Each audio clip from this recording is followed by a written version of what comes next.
Back on the SportsMax Zone, top flight football in Jamaica continued on Monday with two matches in the Jamaica Premier League completing match week 4 of the 2022 season. Molynes United faced off with Dunbeholden and Molynes took on defending champions Cavalier. George Davis was on commentary with Dwight Jeremiah for this doubleheader. So let's head to the UWI JFF captain Horace Burrell's Centre of Excellence now for the roundup. Yeah, so two games played today as match week 4 ended in the Jamaica Premier League, and in the second of those games, Molynes tackled the defending champions Cavalier. The defence of this Premier League title by Cavalier Dwight Jeremiah has been a rather unconvincing defence so far, so they needed a result today to get themselves back on track. Certainly needed that today, and they did that. Yeah, so Javane Thomas with the early chance for Molynes, but Dallas's header was easily pushed over the bar by Blacklet in a man-of-the-match performance from the St. Lucian. Yeah, good performance there. And then Ronaldo Webster, the flick to King, then he stood in the right place.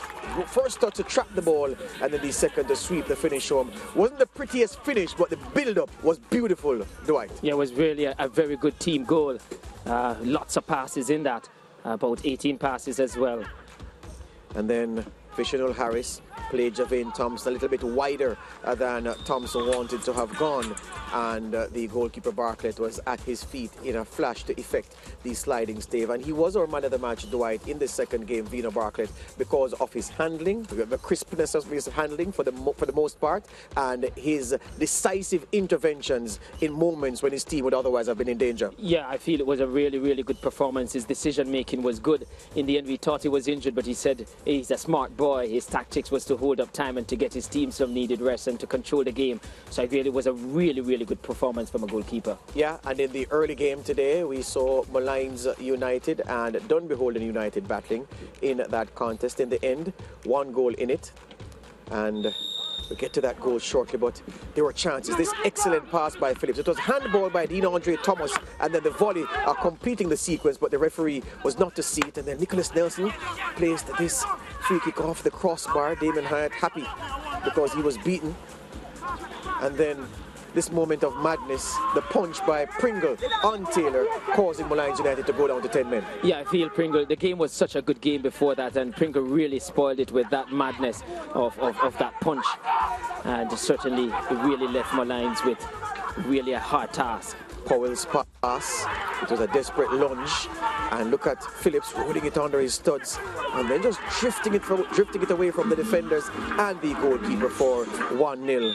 And that's all it took for Dunbeholden to take 3 points. Yeah, I think the game really spoiled by that red card. And I felt had it been 11 v 11, we would really have a good spectacle. I think Molynes would have done a better job in this one. I think really let down by that one. But again, it gave Dunbeholden credit. They took advantage of the advantage was given to them. Yeah, the proverbial game of 2 halves. The first half of that Molynes-Dunbeholden clash was action-packed, but no goals. Anyway, let's review what happened before today. On Saturday, the early game, Tivoli and Veer United was a no-go. There you have the Tivoli lads leaving the UWI JFF captain Horace Burrell's Centre of Excellence because there was an administrative issue concerning vaccination of players, and as a result, the first game for Saturday was postponed, which meant that the day's second game, which was played in the right time, Harbourview Arnett Gardens, highlighted by this finish from Ronaldo Cephas. Now tell me if you've seen a better goal than this all season, Dwight Jeremiah. Well, certainly that's my goal of the season so far. Beautiful goal, and Cephas really was a threat all day, had Staple in his pocket. And Arnett nervously holding on to the lead until very late when O'Shane Staple, who had been second best in 90% of his duels with Ronaldo Cephas throughout the game, came up big the very last act of the game. Dyer dropping that long pass onto his noggin, and Staple beat the goalkeeper who had come but who found himself isolated over his head into the net. Staple redeeming himself the best way. And Staple scoring that equalizer on the back of winning his first duel against Cephas, and really went to the other end of the field with that confidence and having a looping header to gain them all to get a share of the points. All right, let's go Sunday, 8 goals Sunday, because we saw 8 goals in 2 games. Portmore and Waterhouse, and Portmore the authors of their own demise, you would say, Dwight. Yeah, certainly a goalkeeper there closed down, not using the ball quickly, and with Bembo finding his form back at Waterhouse, was not going to make a mistake there. Yeah, the Mount Pleasant Benbow wasn't best effective, but the Waterhouse Benbow was and is now very effective. Got a goal the last game and got 2 goals today. This is Javon James. Look at the line. Playing him onside. These are the fancy graphics SportsMax is wheeling out. And as the ace Brazilian striker Ronaldo always says, the only place the goalkeeper is vulnerable to the point where he can't effect a stay through his legs. That's where James went. And then Cardinal Benbow popped up with his 2nd goal on the afternoon and had something for his friends back home watching on SportsMax. And in the 2nd game, we saw Mobay United and Mount Pleasant. You saw this game, Dwight. Was it as easy as the final scoreline suggested? Certainly was easy, and I felt Mount Pleasant really took the foot off the gas in the 2nd half.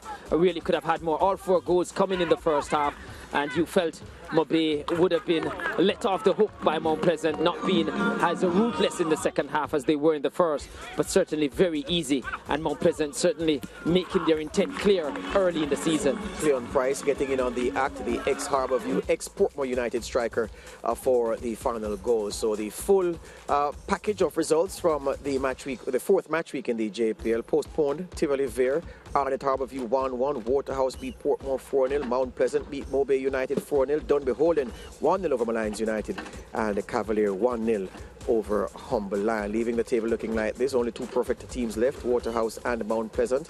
The goal difference for Waterhouse though has to be in front because they have a goal difference of +11, and at the bottom of the table Molynes United continue to find the going tough, and Humble Lion, despite playing only 1 bad game from 4, find themselves with only 2 points. Waterhouse and Molynes clash on Saturday, 12:45 p.m. That's 1:45 p.m. outside Jamaica on SportsMax.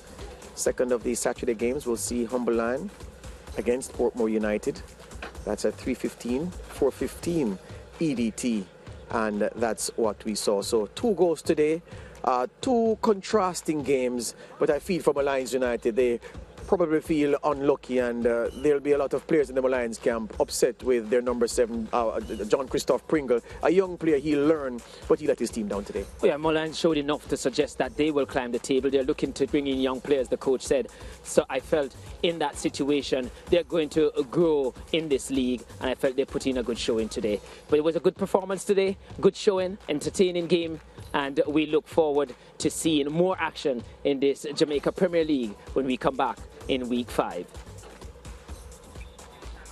Yes, so really exciting football over the weekend, especially on Sunday, when the 2 top teams in the league at the moment, Mariah Waterhouse and Mount Pleasant, stretched their record to 4-0, continue to score a lot of goals. Both of them scored 4 goals yesterday, and defensively they continue to be tight.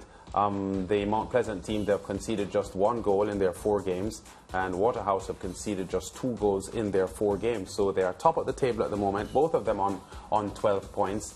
And I'm not sure which team you're backing for the Jamaica Premier League this year. I'm not too sure as yet, Lance, because of the fact that, you know, when you all support these teams, it's because you have personal attachments and emotional attachments to the team and whatnot. I haven't gotten the opportunity to go to any of these matches to have affiliations with the teams. So for me, for now, I am just going to be a neutral analyst and commentator. Okay, let me just give you a tip though. Keep a close eye this year on Waterhouse. Okay. On Waterhouse, because they deserve to win a title by now. They were beaten finalists in 2018 on penalties. They were beaten finalists in 2019 by 1-0 to Portmore. They were leading the championship in 2019-2020 when COVID aborted the season. Last year, they were in the final again, and they got a red card after about 8 or 9 minutes, and still pushed the game into extra time and lost on penalties to Cavalier. So based on their body of work over the last 4 years, Waterhouse are poised to be champions this year. But it sounds a bit like Sevilla. No, I think they're better. Sevilla have been the architect of their own demise. Okay, understand. Yeah, to be fair to Waterhouse, when you go into a final and you lose twice on penalties in 4 years, it's tough. It's tough. And Waterhouse have continued to play solidly. They have a very strong bench, and I think they're going to be very hard. I like Mount Pleasant. I think Mount Pleasant is a strong team as well. But I'm offering you Waterhouse. I'm not saying Waterhouse. He's But giving me. I'm offering you Waterhouse, and if you take Waterhouse, you can't be far wrong, if you are wrong. All right, well, I'm going to start paying closer attention to Waterhouse, and I will let you know if I've decided to accept your offer. We're going to take a quick break, Lance. Yeah, we'll be back in a moment, yeah.